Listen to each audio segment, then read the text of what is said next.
Gente, eu fui tão abençoada. Às vezes as pessoas pensam que nós somos só portadores da bênção. Não, a gente está todo mundo no mesmo pacote, gente. Aliás, o pessoal fala, nossa, Helena, às vezes você tem umas palavras duras, dói no lombo da gente. Aí você dói no meu primeiro, meu ouvido é mais perto da minha boca. E eu serei provada em cada uma das palavras que saem da minha boca. Quer moleza? Senta no pudim. Muito bem, gente, eu fui tão abençoada. E fui muito abençoada através da vida da Késia. Glória a Deus pela vida dela. Que palavra preciosa, né, gente? Ai, Deus é lindo. Mas Ele tem mais um pouquinho para nós. Porque Ele é mais que abundante, né? Dá vontade de tudo que a gente recebeu aqui, ouviu nesse dia, dá vontade de a gente ficar quietinha, ruminando, né? Estirada no chão, babando, chorando, se eu me arrependo, Senhor, eu me arrependo, né? Mas amém, você vai poder fazer isso quando você chegar em casa. Aguenta firme aí. Abra sua Bíblia comigo em 1 Samuel, capítulo 17. E nós vamos ter mais uma leitura longa. Nossa, Helena, já vai ler um texto bíblico longo? Porque se a minha palavra não prestar, a palavra do Senhor é fiel. Amém? O que Ele tem para falar está tudo aqui. Então, o texto bíblico tem que ter, tá certo, gente? A partir do verso 1, você já conhece esse texto, mas eu quero que você fique comigo. 1 Samuel 17, a partir do verso 1. O texto diz assim: os filisteus reuniram seu exército para a batalha e acamparam em Éfes-Damim, entre Socó, em Judá, e Azeca. Em resposta, Saul reuniu as tropas israelitas perto do vale de Elá. Assim, os filisteus e os israelitas ficaram frente a frente em colinas opostas, com o vale entre eles. Então Golias, um guerreiro filisteu de Gate, saiu das fileiras do exército filisteu. Ele tinha 2,90 metros de altura. Usava um capacete de bronze e vestia uma couraça de escamas de bronze que pesava 60 quilos. Também usava caneleiras de bronze e carregava no ombro um dardo de bronze. A haste de sua lança era pesada e grossa, como o eixo de um tear, e a ponta de ferro da lança pesava cerca de 7 quilos. Seu escudeiro caminhava à frente dele. Golias parou e gritou para as tropas israelitas: por que saíram todos para lutar? Eu sou filisteu e vocês são servos de Saul. Escolham um homem para vir aqui e lutar comigo. Se ele me matar, seremos seus escravos. Mas se eu o matar, vocês serão nossos escravos. Desafio hoje os exércitos de Israel. Mandem um homem para lutar comigo. Quando Saul e os israelitas ouviram isso, ficaram aterrorizados e muito abalados. Davi era filho de Jessé, efrateu de Belém, na terra de Judá. Na época do rei Saul, Jessé já era idoso e tinha 8 filhos.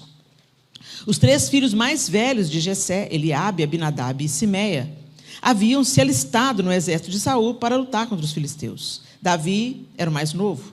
Seus 3 irmãos mais velhos seguiam o exército de Saul, enquanto Davi ia e voltava para ajudar seu pai a cuidar das ovelhas em Belém. Durante 40 dias pela manhã e à tarde, o guerreiro filisteu se apresentava diante do exército israelita e o desafiava. Um dia, Jessé disse a Davi: leve depressa para seus irmãos que estão no acampamento este cesto com grãos tostados e estes 10 pães. Leve também esses 10 queijos. Gente, os filhos de Davi, de Jessé, eram mineiros. Leve também esses 10 queijos para o capitão deles. Veja como estão seus irmãos e traga notícias deles. Os irmãos de Davi estavam com Saul e o exército israelita no vale de Elá lutando contra os filisteus. Davi deixou as ovelhas com outro pastor e na manhã seguinte partiu bem cedo com os presentes, como Jessé havia ordenado. Chegou ao acampamento quando o exército israelita saía para o campo de batalha com gritos de guerra. Logo, filisteus e israelitas estavam frente a frente, exército contra exército. Davi deixou suas coisas com o responsável pelos suprimentos e correu até a frente de batalha para saudar seus irmãos. Enquanto falava com eles, Golias, o guerreiro filisteu de Gate, saiu das fileiras do exército filisteu. Davi o ouviu gritar seu desafio habitual.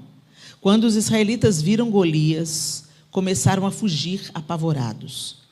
Vocês viram aquele homem? Perguntavam uns aos outros. Ele sai todos os dias para desafiar Israel. O rei ofereceu uma grande recompensa para quem o matar. Dará uma de suas filhas como esposa e isentará toda a família dele de pagar impostos. Então Davi perguntou aos soldados que estavam por perto: o que receberá o homem que matar esse filisteu e acabar com suas provocações contra Israel? Afinal de contas, quem é esse filisteu incircunciso para desafiar os exércitos do Deus vivo? Os soldados repetiram o que tinham dito e confirmaram: sim, essa será a recompensa para quem o matar. Então, quando Eliabe, irmão mais velho de Davi, o ouviu falando com os soldados, ficou furioso e perguntou: o que você está fazendo aqui? Não devia estar tomando conta daquelas poucas ovelhas? Eu conheço a sua arrogância e suas más intenções. Você quer apenas ver a batalha? O que eu fiz agora? Disse Davi. Só fiz uma pergunta. Então foi até outros soldados, fez a mesma pergunta e recebeu a mesma resposta. Alguém contou ao rei Saul o que Davi tinha dito e o rei mandou chamá-lo. Davi disse a Saul: ninguém se preocupe por causa desse filisteu. Seu servo vai lutar contra ele. Saul respondeu: você não conseguirá lutar contra esse filisteu e vencer. É apenas um rapaz, e ele é um guerreiro desde a juventude. Davi, porém, insistiu: tomo conta das ovelhas de meu pai, e quando um leão ou um urso aparece para levar um cordeiro do rebanho, vou atrás dele com meu cajado e tiro o cordeiro de sua boca. Se o animal me ataca, eu o seguro pela mandíbula e dou golpes nele com o cajado até ele morrer. Fiz isso com o leão e o urso, e farei o mesmo com esse filisteu incircunciso, pois ele desafiou os exércitos do Deus vivo. E disse ainda: o Senhor que me livrou das garras do leão e do urso, também me livrará desse filisteu. Por fim, Saul consentiu. Está bem, então vá, disse, e que o Senhor esteja com você. Então Saul deu a Davi sua própria armadura, incluindo uma couraça e um capacete de bronze. Davi prendeu a espada sobre a armadura e tentou dar alguns passos, pois nunca tinha usado essas coisas. Eu não consigo andar com tudo isso, pois não estou acostumado, disse a Saul. E tirou a armadura. Pegou 5 pedras lisas de um riacho e as colocou em sua bolsa de pastor. Armado apenas com o seu cajado e sua funda, foi enfrentar o filisteu. Golias, com seu escudeiro à frente, caminhava em direção a Davi, rindo com desprezo do belo jovem ruivo. Gritou para Davi: por acaso sou um cão para que você venha a mim com um pedaço de pau? E amaldiçoou Davi em nome de seus deuses. Venha cá e darei sua carne às aves e aos animais selvagens, berrou Golias. Davi respondeu ao filisteu: você vem a mim com uma espada, uma lança e um dardo, mas eu vou enfrentá-lo em nome do Senhor dos exércitos, o Deus dos exércitos de Israel que você desafiou. Hoje o Senhor entregará você em minhas mãos e eu o matarei e cortarei sua cabeça. Então darei os cadáveres de seus homens às aves e aos animais selvagens, e o mundo todo saberá que há Deus em Israel. Aleluia. A gente ama essa história, né? A gente ama essa história de Deus levantando um pastorzinho corajoso, enquanto todo um exército tremia diante de Golias. Na verdade, a gente não tem ideia, gente, para aterrorizar todo um exército, né? Como Golias devia ser ameaçador, além do seu porte, de todo o seu armamento e ainda de ter um escudeiro adiante dele. Mas o que eu quero chamar a atenção de vocês aqui é em relação à atitude daquele que confia. É tão poderoso e é muito comum a gente olhar para Davi e a gente, puxa vida, a gente coloca toda a nossa admiração em Davi, não é verdade? Mas por que Davi tinha toda essa coragem? Por Porque ele já tinha vencido. Pela própria força? Não. Porque o Senhor entregou a ele um leão e um urso. Davi conhecia o sobrenatural de Deus quando ninguém estava assistindo ele. Davi já tinha tido experiências com Deus na sua vida cotidiana, na sua vida de pastor.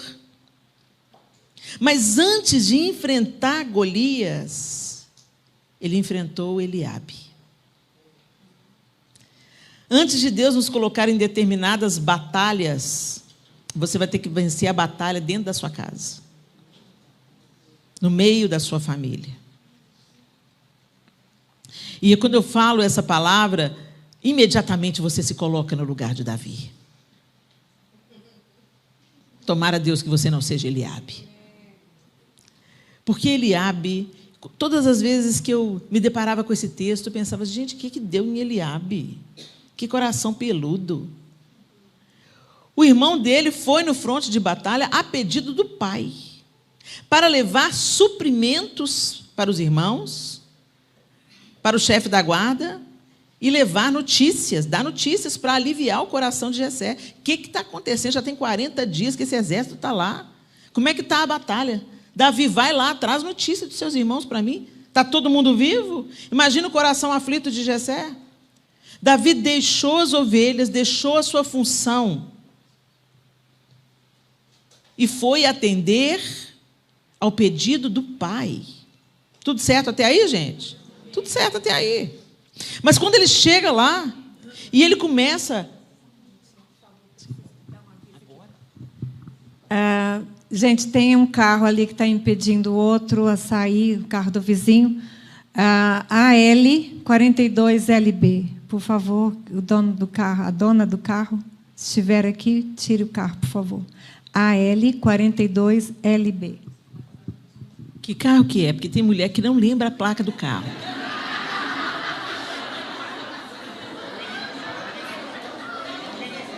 É um Mini Cooper, gente. É um Mini Cooper cinza, chumbo. Ok? Porque às vezes as meninas não lembram a placa do carro. Tá tudo bem, gente. Eu também sou mulher, eu sei como é que é.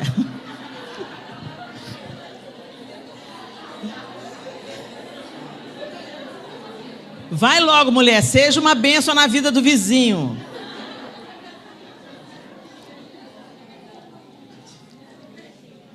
Muito bem. E aí eu ficava assim, meu Deus, mas o que deu em Eliabe? Que coração duro. Né? E ele já vai com os 2 pés no peito de Davi. O que você veio fazer aqui? Imagina, né? Que recepção boa. O que você veio fazer aqui?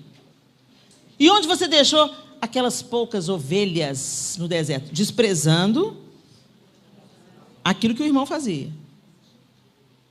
Eu conheço a presunção do seu coração.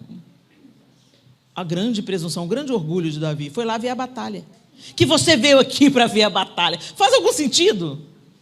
E Davi olha para ele, o que eu fiz agora? Isso dá para a gente um feedback de que ele já devia estar insistindo em outras coisas. Eu falei, o que aconteceu com Eliabe? É só você voltar no capítulo anterior. Não precisa voltar, não. Vou te contar.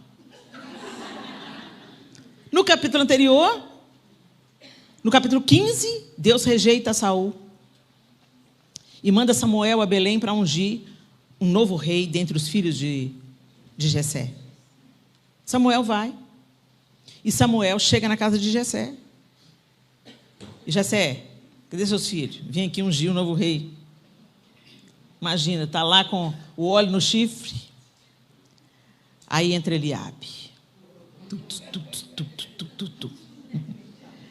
Todo bonitão.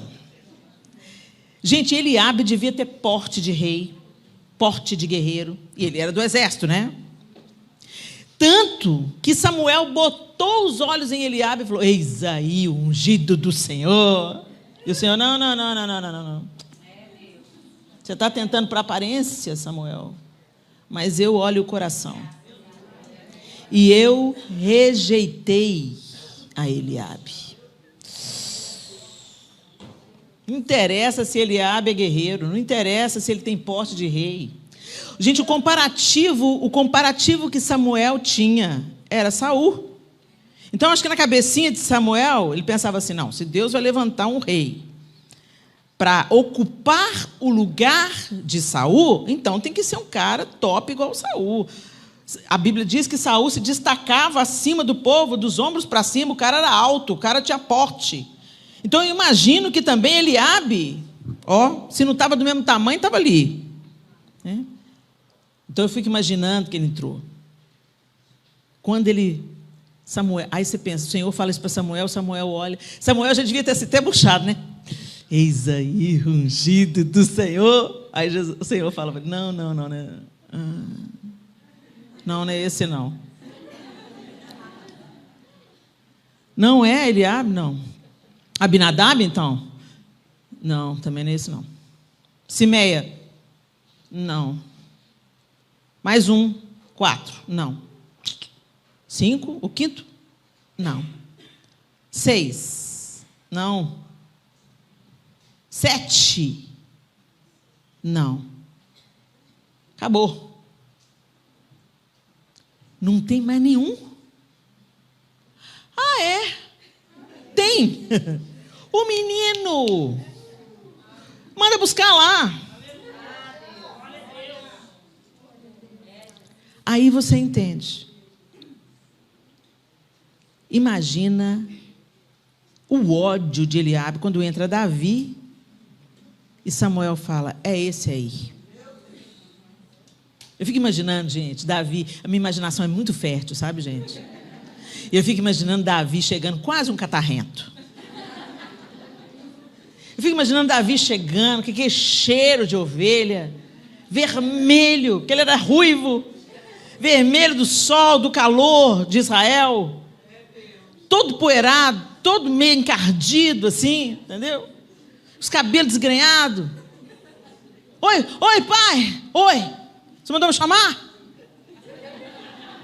Os irmãos, né? E ele abre no topo da pirâmide. Claro que não é ele. E aí, Samuel? Eis aí. É ele mesmo. Meu gente, uma vez eu fui na casa do pastor Luiz Hermínio, e na casa dele ele tem um quadro. E o artista pintou essa cena. Samuel ungindo Davi e os 7 irmãos assim. Eu achei genial a expressão dos caras. Agora, quando eu olhei o quadro, eu vi quem era Eliabe. Que Eliabe estava com uma cara de ódio, inveja. E aí dá para você entender. A partir daquele momento, Eliabe começou a olhar para Davi não como seu irmão caçula, alguém a quem ele deveria honrar e proteger, mas como a ameaça, o cara, o pirralho, o pivete, que tomou o lugar que era meu. E não era coisa nenhuma. Aí a gente começa a entender por que Deus rejeitou a Eliabe. Por causa do seu coração arrogante, vaidoso e invejoso. E esse coração arrogante, vaidoso e invejoso gerou em Eliabe a atitude errada. Quando ele chega, gente, Deus havia ungido o irmão dele na frente dele. Ele sabia que ele tinha sido escolhido por Deus. Mas quantas de nós demandamos com Deus, né? A gente briga com Deus como se a gente fosse capaz de brigar com Ele. Gente, a gente é pó. A gente tem tudo a perder. Deus não tem nada a perder. Deus é Deus. Mas às vezes tem umas meninas que brigam com Deus como se fosse assim, sabe? Não, eu tive uma conversa séria com Deus, um papo sério com Deus. Hoje, graças a Deus que Deus é misericórdia, né? Quando a gente olha lá o discurso de Abacuque, Senhor, você não vai fazer nada? Até quando gritarão violência, violência, o senhor não vai fazer nada? Quando você escuta Abacuque, a gente se identifica. Quantas coisas a gente queria falar assim com Deus? Deus não vai fazer nada, Deus. O senhor não é justo, o senhor não é fiel. Gente, a gente ousa fazer isso. Mas graças a Deus que Ele olha para a gente e fala, menino, Jesus. Ô menino, você vai crescer um dia, rapaz. Temos umas reações tão infantis. Davi chega no fronte de batalha. E ele tem que encarar uma atitude completamente torta do seu irmão. E pessoas terão atitudes ruins em relação a nós. Ah, terão. Pode crer. E nós também teremos atitudes ruins em relação às pessoas. Mas hoje eu quero abordar o lado de cá. Quando as pessoas têm uma atitude ruim em relação a nós, como nós vamos reagir? Será que nós vamos responder na mesma pilha? Nós vamos entrar na força do ódio? Nós vamos querer vingança? Davi ensina muito para a gente com a sua atitude em relação ao seu irmão. Ele não fica tentando argumentar com Eliabe. Ele não fala para Eliabe: escuta aqui, rapaz, abaixa seu facho que Deus me ungiu rei, hein? Muitas de nós faríamos isso, hein? Por isso que Deus sabe quem unge, gente. Deus sabe quem unge. Deus sabe o que faz, Ele não erra, não. Tem gente que você dá um banquinho, o ser humano é assim, você dá um banquinho e já pensa que é rei, né? E aí, ele não fez isso. Ele podia ter falado também: escuta aqui, Eliabe, que poucas ovelhas, o quê, meu? Foi essas ovelhas que matou sua fome, que cuidou do ser, miserável, mal agradecido. São as ovelhas do papai que eu estou cuidando. Ou então, Eliabe, cala sua boca, que foi papai que mandou, vou contar tudo para ele. Ele tinha tanto argumento bom, né, gente? Mas ele olha para Eliabe e fala: o que eu fiz agora? Em outra tradução, fala assim: o que eu fiz agora? Acaso há razão para isso? O que é? O que o rei falou que vai dar? Ele não focou no amargor de Eliabe. Ele não se deixou ofender por Eliabe. E o problema é isso, gente. A ofensa é uma isca de Satanás. Se você nunca leu o livro do John Bevere, eu te aconselho a ler. Satanás quer nos ofender através das pessoas para a gente ficar preso. E a gente fica ali remoendo, coração peludo, planejando a vingança e cantando Tem Sabor de Mel. Como a gente... sabe, o Senhor vai me fazer justiça. Gente, o Senhor está trabalhando até quando Ele permite você passar por algumas situações. É tão interessante que, se você acompanha a história de Davi, o Senhor não aliviou Davi da presença de Saul, e Saul causou grande dano. Depois desse episódio aqui, Davi começou a ser olhado de outra maneira e começou a ser aclamado como rei. Saul já sabia que a mão de Deus tinha sido retirada dele. Não era surpresa para Saul. Deus já tinha mandado Samuel avisar Saul que ele estava retirando a mão de sobre ele e que ia colocar outro no lugar dele. Deus falou: do jeito que ele rasgou o manto de Samuel, Samuel falou assim: do jeito que você está rasgando o meu manto, o Senhor te rasga hoje do governo de Israel. Mas é tão interessante que ele ainda continuou ocupando a cadeira de rei durante muitos anos e perseguindo Davi por inveja. Ou seja, de um lado ele tinha que lidar com a inveja do irmão, e por outro lado ele tinha que lidar com a inveja do seu próprio rei, aquele a quem ele servia. E como ele reagiu? Ele fugiu. Ele podia ter feito um motim baseado naquilo que ele já tinha experimentado. Não, Deus me ungiu, eu já matei um leão, um urso, um gigante. Saul para mim é sopa. Podia ter feito isso. Mas em relação a Saul, ele disse: ai de mim de tocar o ungido do Senhor. Um outro nível de temor.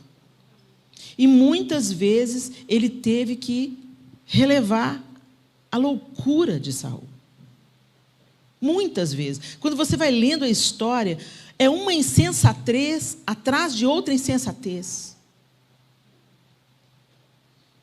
Ele se volta contra a própria filha dele, que a própria filha dele dá escape para o marido dela. Ele entrega a filha dele para outro homem. Ela era casada com Davi e ele entrega ela para outro homem. Aí a gente entende o amargor de Mical, que também tinha os motivos dela, porque Davi também não era um santo. Mas o que eu quero dizer é que a atitude de Davi em relação à ofensa foi totalmente diferente. E muitas de nós somos paralisadas pela ofensa. Quando alguém desmerece o que você faz, você não quer ver a cara daquela pessoa mais na sua frente. Quando alguém te diz uma palavra dura, ou te acusa de ser o que você não é, porque foi o que Eliabe fez. Eu conheço a arrogância do seu coração. Na verdade, parecia que ele estava falando dele mesmo. E a maldade que você veio aqui para ver a batalha. Gente, vamos supor que Davi só foi lá espionar a batalha. Que arrogância e maldade que tem nisso? Para um jovem querer ver o exército em atividade? Certamente Eliabe era uma pessoa importante para Davi, porque o irmão primogênito, naquele contexto cultural, era o substituto do pai. Então, os irmãos mais novos, eles tinham o irmão mais velho, o primogênito, como um referencial. Davi deve ter crescido admirando Eliabe, respeitando Eliabe, desejando ser como Eliabe. Nossa, meu irmão mais velho é bonitão, é forjado para a guerra, ele é altão, ninguém tira farofa comigo. Sou irmão de Eliabe. Eu imagino que naquela cultura ele devia respeitar o seu irmão, admirar o seu irmão. E, gente, não se engane, as pessoas que você mais admira são aquelas que Satanás vai querer levantar para te ferir. Talvez você carregue no seu coração hoje angústias e dores que as pessoas que você mais ama fizeram, conscientes ou inconscientes. Quantas vezes nós carregamos amargura contra os nossos pais? Contra a mãe, contra o pai? E eu não estou dizendo carregar ressentimentos porque houve abuso, porque houve abandono, porque houve realmente uma situação real, dramática. Resultado, às vezes, de uma psicopatia ou de um abuso repetido. Não é disso que eu estou falando. Às vezes, a nossa mãe, nosso pai, normais, eles são gente. A gente que é pai e mãe, a gente tenta acertar e a gente erra. Nós não somos perfeitos. Eu tentando acertar, tantas vezes eu errei. A gente erra no aperto, erra a medida, às vezes erra a medida da correção. Mas a gente está tentando acertar. Eu amo os meus filhos imensamente. Eu nunca faria conscientemente nada para prejudicar os meus filhos. Mas eu fracassei em muitas áreas, errei, com certeza. Posso ter gerado dores neles? Com certeza. Às vezes a gente descobre dores nos filhos da gente que a gente nem faz ideia que eles tinham. Por quê? Porque eu, como mãe, ou como pai, uma figura de autoridade, um líder, eu tenho muito mais potencial de ferir. Se uma pessoa na rua virar e falar, Helena, baranga, eu te conheço. Eu vou achar estranho, mas eu vou falar assim, nunca vi mais gordo. Agora, se o meu marido chega para mim, Helena, baranga, a coisa vai ficar difícil. Então, entenda, Satanás está recrutando é quem você ama, num dia difícil, num momento de crise, num momento de dores, no meio de uma depressão, de uma ansiedade. Ele vai usar o seu estado despreparado, cansado, exausto, abatido, às vezes com outros problemas, e usa a sua boca para plantar uma palavra. Você reage de um jeito desproporcional em relação àquela situação, que às vezes era tão bobinha, mas você já estava acumulando, e a gente sempre derrama o pior dentro de casa. Porque no patrão a gente carrega, a gente segura a onda. Para o namorado a gente segura a onda. Mas às vezes quando chega em casa, se é o marido, se é a pessoa que você já tem mais intimidade, tudo que você segurou lá fora, você derrama dentro. Ah, não aguento mais, eu estou cansada, não me enche a paciência, não. E aí, Satanás usa a sua boca, ou usa a boca de alguém que você ama muito para te ferir. E não foi diferente aqui. Ele usou a mesma estratégia para paralisar Davi. Davi chegou ali, Satanás já devia ter um parâmetro, né?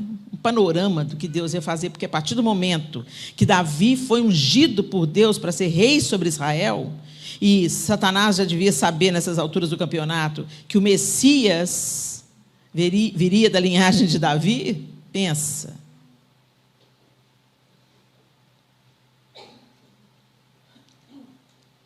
Não se deixe ofender, minha linda. Ah, Helena, mas doeu.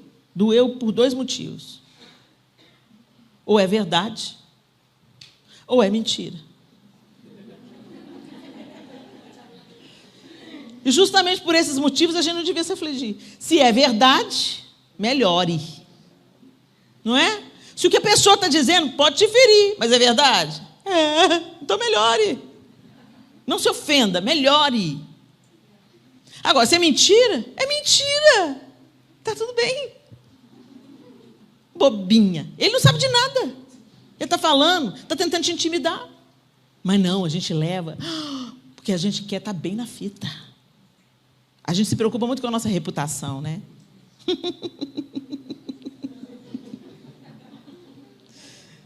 Não é à toa que Jesus falou assim: quem quiser vir após mim, negue-se a si mesmo. Quando você negar você mesmo, essa sua, sabe, esse desejo de defender a sua reputação, vai ficar em segundo plano. Estou dizendo que você deve viver porcamente, não. A gente tem aprendido que a gente deve ter uma atitude coerente com o evangelho que carregamos. Mas mesmo andando certo, sempre vai ter alguém para falar mal de você. Sabe por quê, querida? Você não é a última bolacha do pacote. Tem gente que não gosta de você. Está tudo bem. Está tudo bem. Tem gente que não gosta de mim. Está tudo bem. Não tem que gostar. Não tenho que ser unanimidade. Meu mestre não foi unanimidade, justamente euzinha. Não. Por isso que Deus, na sua multiforme graça e sabedoria, Ele levanta pessoas diferentes para usá-las de maneiras distintas. E é aí que reside a beleza do corpo de Cristo. Nós precisamos uns dos outros. Todas as partes são importantes. E você não tem que ser unanimidade. O outro não gosta de você, está tudo bem, você pode amá-lo assim mesmo. Porque para você amar, não precisa gostar. É tratar o outro da maneira que você quer ser tratado. E não fazer ao outro o que você não quer que faça com você. Mas nós nos ofendemos. E por isso somos paralisados. Sabe o que aconteceu no Getsemane, gente? Judas vem e beija Jesus. Aquele era o sinal que devia mostrar que Jesus era o homem que deveria ser preso. E Jesus sabia que aquele era o sinal. E quando Judas beija Jesus, Jesus olha para Judas e diz: aqui vens, amigo. Jesus não estava sendo irônico, nem debochado. Ele estava dizendo claramente: Judas, o que você está fazendo não muda quem eu sou. O que o outro te faz não pode mudar quem você é. A ofensa do seu irmão não pode mudar quem você é. Porque senão, você só vai atestar que o outro está certo. Davi olha para Eliabe e fala: o que eu fiz agora? Não há razão para isso. E ele volta o seu foco para aquilo que ele foi fazer. Muita gente, muitas pessoas serão enviadas no seu caminho para te desviar daquilo que Deus te levou para fazer. E elas vão fazer isso com ofensa, com desprezo, vão te ridicularizar. Está tudo bem, continue a amar, continue a amar. Continue a amar. Não entra na pilha do outro. Não entra na vibe do outro. Decida ter uma atitude de não ofendido. Pode até naquele primeiro impacto, que a gente tem sangue de barata, né, gente? A gente não tem sangue de barata. Mas a gente tem que começar a exercitar a nossa inteligência emocional. sabe? Pedir para Deus, Senhor, me dá sabedoria do alto e inteligência emocional para reagir do jeito que o Senhor reagiria. Porque muitas de nós somos paralisadas no nosso propósito e desvirtuadas da nossa missão porque ficamos ofendidas. Aí você vai seguindo Jesus, arrastando um defunto. Ai, ó céus, ó vida, minha mãe fez isso, meu pai fez aquilo, meu tio me molestou, ó vida, ó céus, ó azar. Mas Jesus me libertou, ele deve ter um propósito. Mas ó céus, ó azar, meu marido me traiu. Sabe como, gente? Para. Se Jesus entrou, é para tirar todo o fardo. Perdoe e prossiga. Perdoe e prossiga. Por isso que o Senhor manda a gente perdoar. Porque se a gente não perdoar, quem vai ficar preso é a gente. É a gente que fica embaraçada, ofendida. Quando lembra a história, a gente quer matar. Eu fui molestada sexualmente, gente, dos meus 3 anos de idade aos meus 10, 11 anos de idade. Eu comecei a ser molestada, eu era praticamente um bebê. Então, quando eu fui tomando a idade da razão, fui entendendo as coisas, aos 11 anos de idade, eu entreguei minha vida para Jesus. Eu fui para a igreja com os meus pais que se converteram. Aos 14 anos, eu tive uma experiência de novo nascimento no acampamento de carnaval. Mas a dor estava lá. A raiva estava lá. O medo estava lá. Eu achava que não era digna. Eu achava que Deus tinha alguma coisa contra mim. Por que Ele permitiu que aquilo acontecesse? Eu tinha medo de me relacionar. E quando chegar a época de eu ter um namorado? Não quero ter um namorado. Mas eu quero me casar, mas eu não mereço me casar. Era um conflito. Era terrível. E aí o Senhor começou a trabalhar em mim. Porque quando Ele entra e a gente vai caminhando com Ele, é isso que Ele vai fazendo. E Ele começou a trabalhar em mim. Foi uma obra longa, demorada. Até o dia que eu percebi que eu não tinha perdoado meu tio. Eu tinha varrido para debaixo do tapete. E a gente faz isso com as nossas dores, né? A gente tem uma atitude de ignorar. Ignorar a dor não vai sará-la. Fingir que não aconteceu não vai resolver. Você precisa de levar isso diante da cruz de Cristo e falar, Senhor, eu preciso vencer isso, eu preciso que o Senhor me faça atravessar. E quando eu fiz essa oração, o Senhor falou assim, então perdoa o seu tio.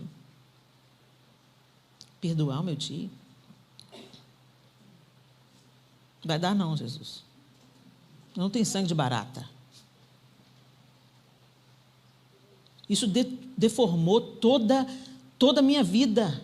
Eu fui uma adolescente que tinha medo de tomar banho. Eu não me lavava direito, eu não me higienizava direito. Tamanho trauma que ficou na minha vida.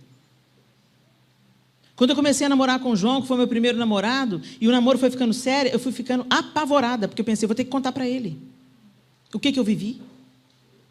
Embora não tenha chegado a uma relação de fato, toda sorte de males já tinha acontecido. Toques que não tinham que ter acontecido. Eu me sentia suja, apesar de já caminhar com Jesus. E o Senhor falou assim, perdoar não é uma disposição emocional, é obediência espiritual. E eu falei assim, Senhor, eu não conheço esse caminho, não, mas o Senhor conhece. Então me toma pela mão e me leva pelo caminho do perdão. Eu decido perdoar. E nos dias que se seguiram, até meses que se seguiram, vinham as lembranças que eu já não tinha mais, porque eu bloqueei isso no meu passado, eu varri para debaixo do tapete. Então eu não me lembrava, não ficava me lembrando daquilo. Quando eu me lembrava de uma vez ou outra, eu fazia assim, balançava a cabeça como se isso fosse fazer o pensamento sacudir e sumir. Mas eu comecei a ser invadida por aquelas lembranças novamente. E eu falei, Deus, tem misericórdia. E eu comecei a afirmar, não, eu já entreguei. Não, eu já perdoei. Não, Satanás, você não vai colocar o fardo de novo nas minhas costas. Ele está aos pés da cruz. Amém. E eu comecei a declarar com a minha boca, eu perdoo em nome de Jesus, não porque eu quero, é porque eu quero obedecer a Deus. E eu falava, Senhor, me fortalece, Senhor, me ensina esse caminho. Passou aquele primeiro momento, eu não via esse meu tio, há anos eu não via. Passou-se alguns meses, não sei se chegou a passar um ano. Eu já era casada, já. Cheguei na casa do meu pai e meu tio estava lá. Gente, na maior naturalidade, diante de Deus, eu cheguei perto dele. Tio! Dei um beijo no rosto dele. Quando eu beijei o rosto dele, o Espírito Santo me falou, eu te trouxe. Eu te trouxe pelo caminho do perdão. Não tinha mais ressentimento. Deus fez a obra. Eu abri o meu coração, eu afirmei o meu perdão, eu decidi perdoar, eu não nutri mais a minha dor, eu não nutri pensamentos como se Deus tivesse me abandonado. Não, Senhor. Nós estamos inseridos, gente, num mundo caído. O homem é mau. E o homem distante de Deus faz males. Jesus não deixou a gente inocente da história, ele falou, no mundo tereis aflições. Mas tem de bom ânimo, eu venci. E se eu venci, você não precisa mais de carregar esse fardo. E se eu venci, você é habilitado a perdoar. E se eu venci, você tem vida eterna e salvação. E se eu venci, você não precisa mais ser escrava das suas dores, das ofensas sofridas, do abuso que você sofreu. Se eu venci, essa história recomeçou. Você tem acesso a uma nova vida. Então, minha querida, em nome de Jesus, perdoe, prossiga. Não deixa aquilo que te fizeram deformar o futuro que Deus tem para você. Interferir, criar um ruído naquilo que Deus... Davi tinha um propósito certo ali naquele campo de batalha. Não foi Jessé que mandou o seu filho, foi Deus que levou Davi ali, a fim de glorificar o nome dele. Amém. E de usar Davi para isso. Depois de vencer Eliabe, Davi teve que vencer Saul. Não, Helena, Saul ainda não era inimigo de Davi nesse capítulo, não. Ah, como nós somos tentados a usar a armadura do outro. Saul olhou para Davi e falou, não, coitado, franzino desse jeito, vai dar conta, não. O outro é experimentado. E tentou colocar em Davi a armadura que não era de Davi. Tanto é que Davi até tentou usar, é o rei, né? Vamos obedecer. Mas na hora que Davi começou a andar com aquela armadura, um Robocop, gente. Ele não conhecia aquilo, não era para ele, não era do tamanho dele, não era para ele. E ele tira a armadura de Saul, e ele vai usar o quê? 5 pedras.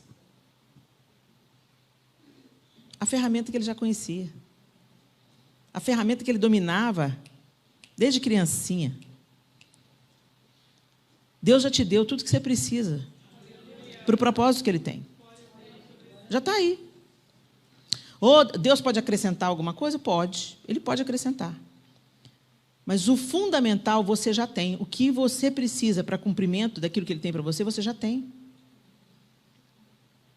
E graças a Deus, Davi não desprezou o que ele tinha.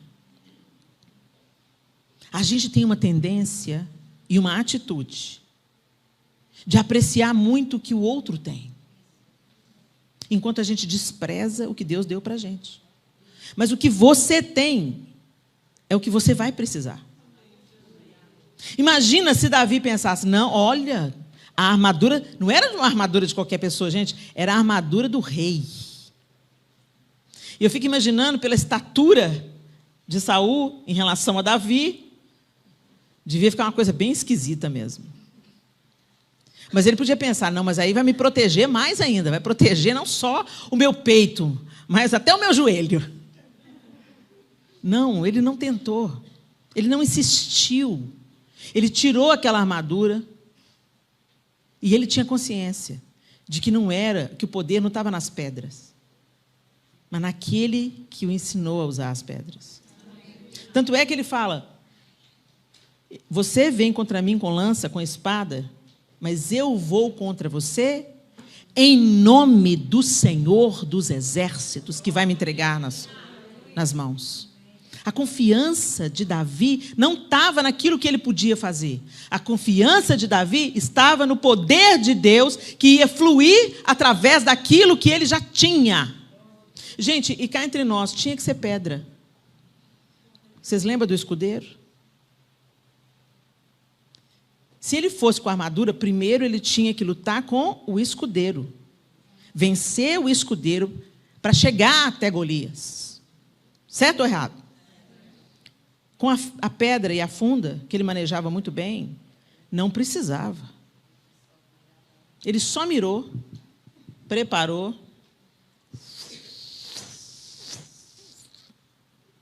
Eu fico imaginando a cara do escudeiro.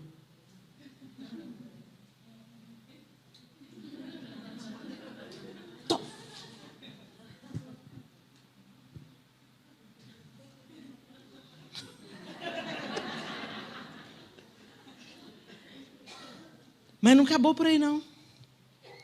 Ele derruba Davi. Ele derruba Golias. E Davi vai até ele e arranca a espada dele mesmo. E corta a cabeça dele. Tem inimigo que já está no chão, mas você precisa cortar a cabeça. Então pensa na sequência de atitudes que Davi teve, gente. A atitude de não se sentir ofendido. De deixar quem Eliabe havia se tornado com Eliabe. Não era problema de Davi, era problema de Eliabe. Não era problema de Jesus, era problema de Judas. Helena, mas Jesus morreu, porque ele deu a sua vida. Porque ele mesmo disse, a minha vida ninguém a toma, eu a dou porque eu quero dar. Ele sabia a autoridade que ele tinha. Ele veio para fazer isso. Então, vença a ofensa em nome de Jesus. Assuma uma postura, deixa, no popular, para de mimimi. Tem mulher que, é uma pereba ambulante. Pastor não me cumprimentou. A pastora fez um café na casa dela, não me chamou. Teve um aniversário, eu fiquei de fora. Para. A mesa que Deus tem para você é a mesa que Deus tem para você, minha linda. Para de cultivar inveja. Olha o coração de Eliabe aí rondando. Para de cultivar inveja, ciúme. Antes de Deus retirar a possibilidade de ungir Eliabe, Deus já tinha contemplado o coração de Eliabe e sabia que era só casca. Então, em nome de Jesus, deixa ele sondar o seu coração também e que seja forjado em você um coração de Davi e não um coração de Eliabe. Depois disso, Davi teve que assumir uma postura diante do seu próprio rei. O seu rei disse assim para ele, você não consegue. Mas ele disse assim, não, eu consigo, porque eu tenho uma experiência com Deus. O senhor não sabe o que eu sei. Ele não estava sendo rebelde contra Saul. Ele explicou para ele. Deixa eu contar para o senhor. O senhor não sabe de umas coisas aí. Deus me entregou um leão e um urso. Você sabe o que é matar um leão e um urso segurando pela juba? Sobrenatural, né? E foi por causa dessa história que Saul falou, tá bom, então vai. E ele foi. Então, primeiro, ele vence, ele tem uma atitude correta diante do irmão. Depois, ele tem uma atitude correta diante do seu próprio rei, que não confiava naquilo que ele era capaz de fazer. Mas ele tinha uma experiência com Deus. Você precisa ter uma experiência com Deus. Muitas vezes a gente vive da experiência do outro. A minha experiência pode te edificar muito, mas o que vai fazer você ficar firme não é a minha experiência, é a sua. Então busca conhecer o Deus que você diz que serve e ama. Busca andar com Deus, ter vida com Ele. Porque aí ninguém te toma. Você sabe, tete a tete, as experiências que você tem com Deus. E pode todo mundo ao redor dizer, cobras e lagartos. Você sabe que você viveu em Deus. Então, busque essa experiência. E terceiro, Davi assume aquilo que Deus já tinha entregado nas mãos dele. Ele vai contra Golias, não sugestionado pela armadura de Saul, mas ele vai com aquilo que ele já tinha habilidade para lidar, aquilo que ele já sabia fazer. Gente, a gente tem que ter uma atitude de gratidão em relação àquilo que recebemos de Deus. Ah, Helena, mas eu queria tanto cantar. Mas o povo não quer te ouvir. E está tudo bem. Está tudo bem. Ah, Helena, você cozinha como ninguém. Para que você precisa cantar? Você mata a fome de um batalhão. Você mantém os missionários tudo alimentado lá no campo, com as cantinas que você faz na igreja. Ah, Helena, mas isso não dá ibope. Ah, então, peraí. Então, vamos sondar esse coração? Você quer ibope ou você quer glorificar Jesus? Você quer ser aprovada por Ele? Você quer receber a coroa dEle ou você quer receber a coroa dos homens? Porque quem recebeu o elogio dos homens, gente, já recebeu. Jesus não vai te elogiar por aquilo que os homens já te elogiaram, não. A Bíblia diz assim, quem recebeu, já recebeu a sua porção. Quem se recebeu o elogio, os louvores dos homens, já recebeu a sua porção. Mas quantas de nós desprezamos o que Deus nos deu? E foi exatamente o que Deus deu a Davi, que ele usou. Então, que você tenha também uma atitude de gratidão em relação àquilo que você já tem. Ah, Helena, mas eu quero uma casa melhor. Mas você já seja grata pela que você tem. Ah, eu quero um emprego melhor. Glória a Deus. Vamos lá, vamos estudar, vamos aprimorar, vamos melhorar. Mas já seja grata agora. Porque tem um emprego para você, de onde você tira o seu sustento e te possibilita morar, comer, vestir. Louvado seja Deus. Tenha uma atitude de gratidão em relação aos seus relacionamentos.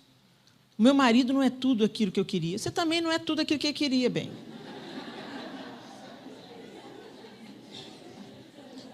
Tem mulher que pensa assim, não, Helena, não me conformo. Quando eu casar, é que eu vou ser feliz. Você que pensa bem. Gente, casamento é maravilhoso. Eu sou casada e se eu pudesse voltar atrás, me casaria novamente no mesmo dia com o mesmo homem. É uma bênção o casamento. Mas tem seus desafios. Eu não saio por aí fazendo o que eu quero, porque eu sou casada. Então eu tenho a quem prestar contas. Eu escolhi isso para a minha vida. Mas eu não posso, tipo, vida louca, vamos fazer uma festa de amigas, vamos viajar, pegar um mochilão, um mês na Europa. Não, bem, não. Não tem mochilão um mês na Europa. Então aproveita agora que você está solteira, manda bala. Vai viver sua vida, vai fazer mochilão, evangelismo, né? Vai. O apóstolo Paulo já tinha aconselhado, né, gente? Não casa não, vai cuidar das coisas do Senhor. Mas como a gente está insatisfeita, a gente não usa bem o que a gente tem hoje, sabe? Na expectativa do amanhã. Quando eu tiver, eu vou ser feliz. Quando eu formar, eu vou ser feliz. Quando eu casar, eu vou ser feliz. Se eu for mãe, eu vou ser feliz. Quando eu for avó, eu vou ser feliz. Não, gente. A gente não sabe nem se a gente vai estar vivo amanhã. Seja grata hoje, tenha uma atitude de gratidão, de bendizer a Deus, de olhar para as suas mãos e falar, opa, é o que tem para hoje, vamos fazer o melhor disso? Davi olhou para a mão dele, tinha 5 pedras lisas. Pelo que a gente saiba, a primeira acertou. Nem precisou das outras. Deus faz o infinitamente mais com tão pouco. Mas às vezes você fica lá presa na inveja. Nascem, olha lá no Instagram, olha... Que vida boa que fulana tem. Estava em Paris, hein? Eu conheço um casal que o marido levou ela para Paris para terminar o casamento. Levou ela para uma viagem dos sonhos, aproveitaram, namoraram, passearam. No último dia ele falou, então, te trouxe aqui para a gente terminar o casamento em grande estilo. Gente... Seja grato pela sua vida. Para de olhar para o Instagram, você está fazendo você ficar toda trabalhada na inveja, na cobiça, na insatisfação. Larga esse Instagram para lá, mas vai viver uma vida santa. Tenha uma atitude de gratidão em relação àquilo que Deus já te confiou, já te colocou nas mãos. Seja fiel aí nisso que Ele já te confiou. É para fazer Bolo para abençoar alguém. Deixa eu te falar, quem é que fez o meu bolo? Um bolo fit, sem açúcar, sem glúten? Minha linda, você vai me passar essa receita. Você me saciou de alegria. Ela me amou com um bolo. Ela me abençoou com um bolo. Quando eu provei aquele bolo, pensei, meu Deus, ela fez o bolo para mim e para o João, porque a gente está numa restrição, para a gente ficar vivo mais tempo. Essa é a intenção, né? Quando você está ali batendo, né? Ponto com diabetes, é bom a gente recuar, né? E aí vem uma pessoa e vai para a cozinha preparar um bolo que ela nunca tinha feito.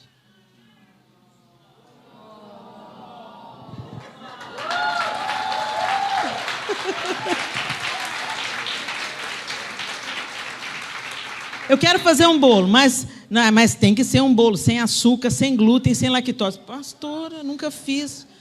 E fez com mestria, fez uma delícia de bolo. Como ela me abençoou. Você pode ser uma bênção na vida de alguém, não despreze o que você tem. Que você tenha a atitude de Davi em relação àqueles que se opõem a você. Que você tenha a atitude de Davi em relação àqueles que não acreditam que Deus pode usar a sua vida. Aqueles que querem que você use aquilo que já é comum a eles para te valorizar.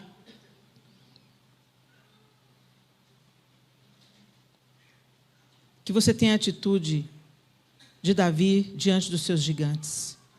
Eles podem berrar, ameaçar, mas Davi sabia em quem ele confiava. Ele não retrocedeu, ele não esmoreceu, ele cumpriu o que ele tinha para fazer.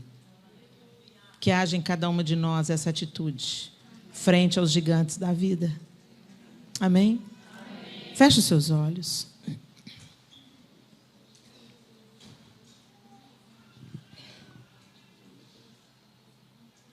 Nós passamos esses 2 dias recebendo tanto de Deus. Deus nos ensinou, nos encorajou, nos corrigiu, nos fez rir, nos fez chorar. Compartilhamos à mesa da comunhão tantos assuntos maravilhosos, tanta coisa boa foi trazida à nossa memória. Mas agora você tem que ter uma atitude de pôr em prática. Porque a Bíblia diz assim que aquele que escuta a palavra, mas não a pratica, é como um homem tolo, que edifica a sua casa sobre a areia. No dia da adversidade, não vai permanecer de pé. Mas que aquele que escuta, acolhe a palavra e coloca em prática, mudando hábitos, rompendo com algumas cadeias viciantes, conversas esquisitas, tomando decisões em relação àquilo que se consome, aquilo que você escuta, aquilo que você conversa, que tem te afastado de Deus. Você precisa tomar uma atitude em relação a isso. Gente, a Bíblia manda a gente amar a todos. A todos, a todos, a todos, a todos. Mas dentre os 12 discípulos, Jesus tinha 3 mais chegados.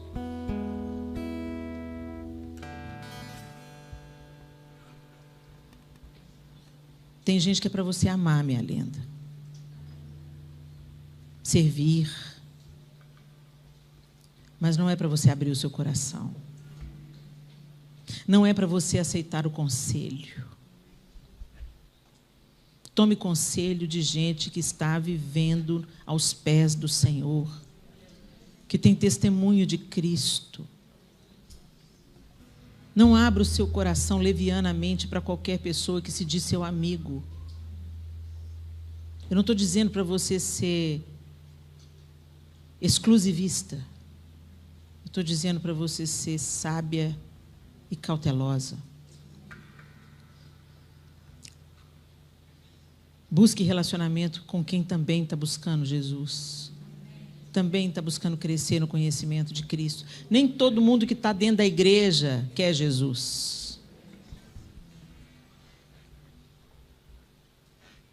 Nós precisamos de tomar algumas atitudes para tornar essas palavras que recebemos aqui uma prática. E você sabe do que eu estou falando. Alguns pedidos de perdão terão que ser feitos. E algum perdão também vai ter que ser liberado, mesmo que a pessoa que te ofendeu não te peça perdão. Perdoe. Que você responda a tudo que o Senhor investiu na sua vida nesses 2 dias. Tudo que Ele tem falado com você pessoalmente. Tem palavras que não te couberam, não era sobre você. Mas tem palavras aqui que foram para você, e você sabe disso. Então faça bom uso delas. Coloque em prática.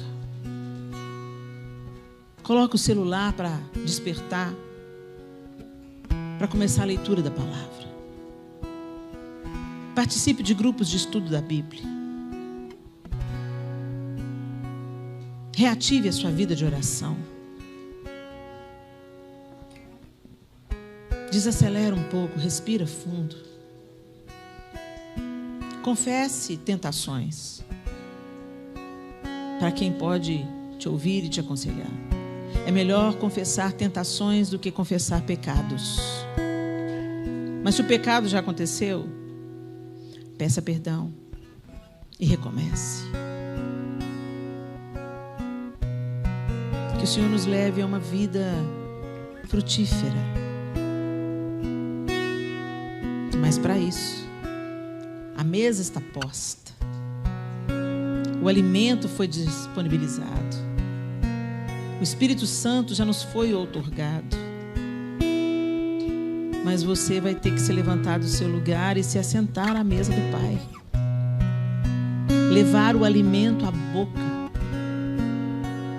Você vai ter que ter uma atitude. Ah, Senhor, nós te amamos. Mas não queremos te amar apenas com as nossas palavras. Queremos te amar com a nossa vida, com a nossa atitude, com as nossas reações. Nós te pedimos, ó Deus, mais uma vez, que o Senhor alinhe o nosso coração ao Teu. Que sejamos submetidas ao Teu senhorio, Jesus. E que o Senhor nos dê uma atitude correta frente às pessoas, às ofensas, aos gigantes, às palavras de desencorajamento, de incredulidade. Que o Senhor nos dê uma experiência, Deus, nos revelando a Tua face amorosa, a fim de que a gente saiba, como Davi sabia, que o Senhor tem o melhor para cada uma de nós. Revele a Tua face amorosa a cada uma das minhas irmãs aqui. Traz à memória aquilo que elas já viveram em Ti, Senhor. Quantas aqui já viveram tantas coisas lindas com o Senhor, mas caiu no esquecimento, na frieza, na monidão, na apatia do dia a dia. Reaviva, Senhor. Acende o fogo. Acende o fogo novamente, Senhor, nesses corações. Acende a chama novamente, Senhor. E nos faz arder de amor pelo Senhor.